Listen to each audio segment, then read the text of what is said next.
Alright guys, Papa Pepper back again. Back at the garden once again. Yes, after a short trip, but some long drives for sure. Made it all the way back home. So my garden has not had any rain or any water in my absence, but it is thriving. It is looking amazing. Big wall of Malabar spinach, right? Things are going well. Sunchokes are booming.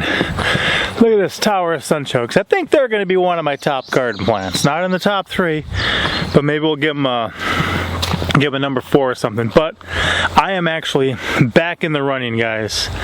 Back in the running. Before I left, I added one more crossbeam for this trellis here. See, there it is.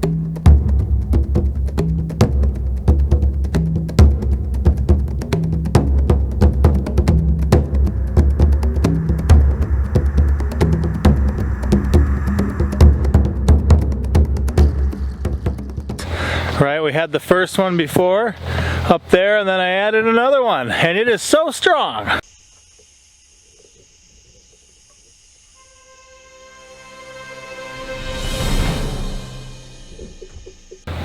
It actually can hold me up too, so very cool. That's what I want. It should be able to support some hundreds of pounds. But when I was leaving, there was little baby snake gourds, and I've had little baby snake gourds before this year. It's just that they weren't doing good enough. They were getting blossom end rot and they were dying. But this time when I got back, look, there's one right there, guys. And I am so looking forward to making the first stir fry of the year with fresh everything, when I can actually grab some of the fresh Chinese red noodle beans, which are banging right now. I'll show you that in this video too. And then grab some fresh Malabar spinach, and then grab some fresh snake gourds and mix them all together and just have that in a stir fry. My top 3 garden plants all together. I am so looking forward to that because the noodle beans have been awesome. The Malabar spinach has been awesome, but when I get those snake gourds in there, oh, they are so good. I can't wait to taste one fresh again. I think we've still been eating them recently out of the freezer, but I can't wait to taste one fresh. But guess what? You know, there's another one up there. There's another one up there. There's a couple up in the mix here. Let's see. See that? This guy's a foot to 14 inches up there in my hand. Yeah, foot to 14 inches. Not bad. Not bad. Here's another baby over here. Oh, here, look at that. There's this guy coming. I like to see him. There's a guy back here coming out. Yeah, there's a little baby above him up there.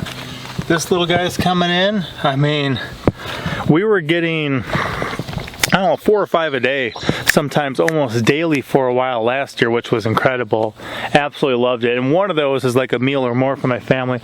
But those aren't the ones I wanted to show you. I see new babies forming up right above me right now. But look at this guy. Oh, can you see it? Look at that guy. That thing's over 2 feet. This might be one that wins the competition this year, or maybe one that at least gets entered. At least I'm in the running. You know, I will measure this in case I screw everything up and somehow don't get a harvest and bad things happen. I'm going to measure it just to make sure. But I'm in the running. I didn't want to, you know, not be able to enter my own contest. There are other contests this year that I will not be entering. And somehow at night, I think, this is either squirrel activity or armadillo, but I do think there's an armadillo coming out just digging holes in some of this stuff. I gotta put that back in order and water it. But man, not cool by any means in my book, but you guys gotta see this. This is, whoa! Eastern fence lizard. Right there. It's peeking around the corner. I heard it. Hey guy. you guys can see its head. Center screen. There is a head for this lizard. There it is. Look at center screen, man. Prairie lizard, eastern fence lizard. Very cool. That's probably the same one that was hanging out on top of there, which is cool. But look at this, guys. Look at this. This whole thing is nothing. Nothing but snake gourds dangling like crazy. Okay, they were not harvested when I was gone. There are some that are going to be drying up and ready for seed now. There are others that are going to need to be harvested. These are above where I like to harvest them, so these are all going to be for next year's seeds. We'll start selling them this fall. This one's about to be seeds in a minute. Some are still tasty, some are still where I will harvest them. I will do a full video, an in-depth video on this plant. I'll show you some things. I'll show you some of my preferences, especially with some things that kind of caught my eye and I noticed lately about how some other people do these beans and use these beans. But personally, as often happens with people, I like my way, and there's some reasons that I do. But look at this. This whole thing is a giant wall of just big, crazy, fat noodle beans everywhere. I'm just gonna take you guys for like a close-up through this whole thing. Look at this. This is just insane.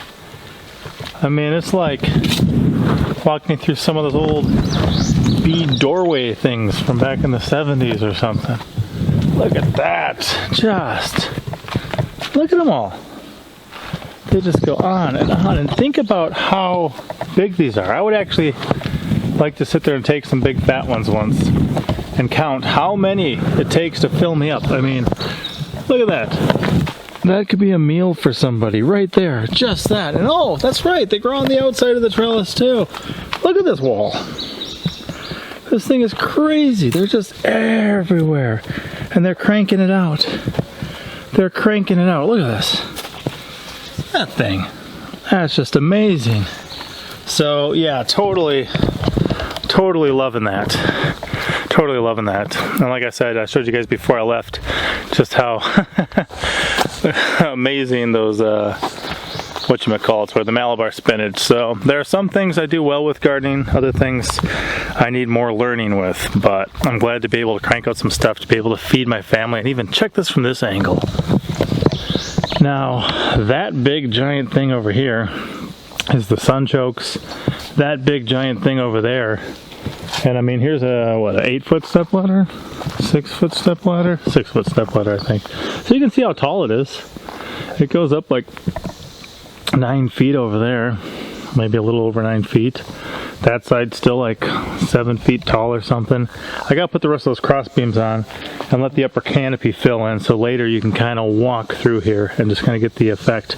And here where I was tossing those toothache plants to the goats last year, they reseeded themselves, so all that is just banging out for us with no effort, and I absolutely love that.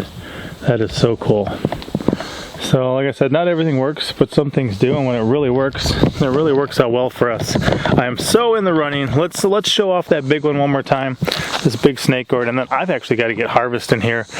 There's so much stuff going on, so many nice big, like squash. Where'd they go hiding? I'm just looking at some big ones. Somebody pick that? Oh, there we go. There's some back in here. Big old Desi squash. Alright, there you go.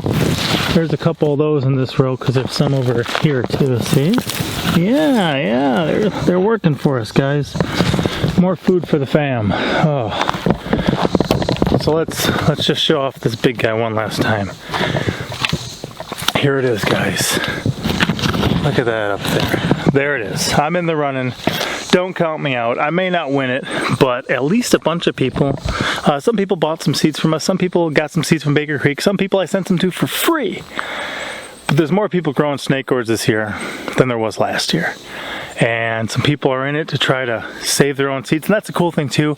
If they're growing these, they're going to be eating some, hopefully, because there's going to be so many, it won't make sense to grow them all. Plus, if you want a really big one, then you're going to want some to be picked when they're smaller, so the energy from the plants can be spread, rather than being spread out, can be focused on that big one that you're getting to win. But then your biggest one is going to be the one that you dry, and it's going to have seeds in it, which you can use next year, and you can give to your friends, you can save for yourself, you could, sell, you could do many things with them. And then, next year, let's have the 2020 Snake Gourd Growing Contest and see how that does, because I think it's just a fun way to introduce people to a different garden plant. One of my top 3 favorites, so I'm definitely in love with it, and definitely like to get it into other people's hands, into other people's mouths and their bellies, and into their gardens as well. So that is that, guys. We will talk to you later. Papa out. Alright guys, so with the trivia from last time, the correct answer was that a duck hatched our little Keats. The mother of the Keats was killed. We originally got the guinea fowl for pest control, for a source of meat, a source of eggs, and then also something that can reproduce and potentially bring a profit, be something we can sell from the property. And I believe that the mother was killed by a raccoon. So if you got those 4 answers right last time, you were in the running for a shout out in this video. But the shout out today goes to Pam Davis. Pam Davis, you're the big winner. Give her a round of applause. And let's do some trivia from this video. What are my top 3 garden plants? I mentioned all 3 of them in this video. What are all 3 of them? Number 2, 2 animals. Maybe tearing this up. I mentioned 2 different animals, 2 different mammals. They could be tearing that up. Name at least one of them. Number 3, what kind of flower reseeded itself from the stuff we had last year and is going really well over here? And then number 4, where did I take a vacation to? Well, it wasn't a vacation, but where did I take a break to, a drive to? Where was I?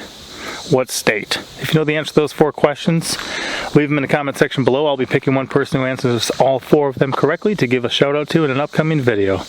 Alright guys, Papa out. As always, I'm Papa Pepper, and I'd like to remind you, don't post for free.